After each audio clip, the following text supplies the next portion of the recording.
Hey guys, it's Richard here from Car Sound Security, and what we got today here is VW Golf GTD 2019, and what we've installed what's called the StarLine Smart Security Alarm System.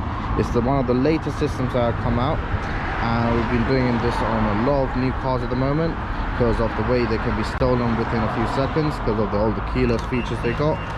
So I'm going to simulate the way the system works. So imagine a thief clones your key. So this is your keyless key. They clone your key. What they do is they get hold of your unlock signal because it's giving it out constantly. So as you can see, if they were to unlock the car,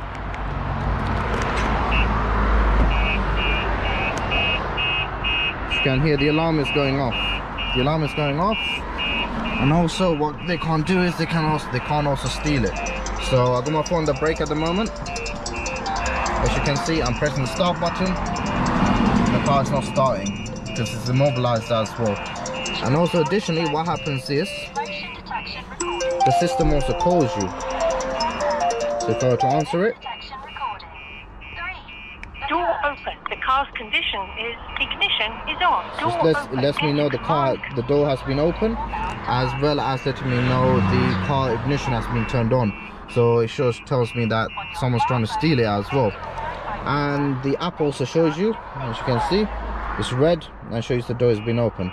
So yeah, so that's how this system works. It gives you those kind of functionalities, as well as additional bits I'll go through with you afterwards. And the way the system works now to disarm it is you get a tag. With this tag, if you add it and press again, as you can see now the system's now disarmed. So yeah, that's how the system gets disarmed. And with this tag, if this tag is not present, then obviously you can't drive the car, or the alarm system is going to go off because you're an unauthorized user. So yeah, this is the app that's connected to your phone, so that's the full alarm system. It's also got tracking built in, so you can see where your car is located. It's got multiple functionalities. As you can see, the system has a lot of settings here, and if I go to settings such as your sensors, so you got multiple sensors on this. You got motion sensor, you got tilt sensor, you got shock sensors, you got shock alarm sensors. You got lots of sensors on this system that you can configure to your liking and adjust it. Yeah, so if you want something like this installed on your vehicle to make sure it does not get stolen, yeah, give us a shout on 0208 554 554, or even visit us at Car Sound Security. We're located in Ilford Gansel, IG 26QA 28 Campley Gardens. Yeah, so give us a shout guys. Thank you.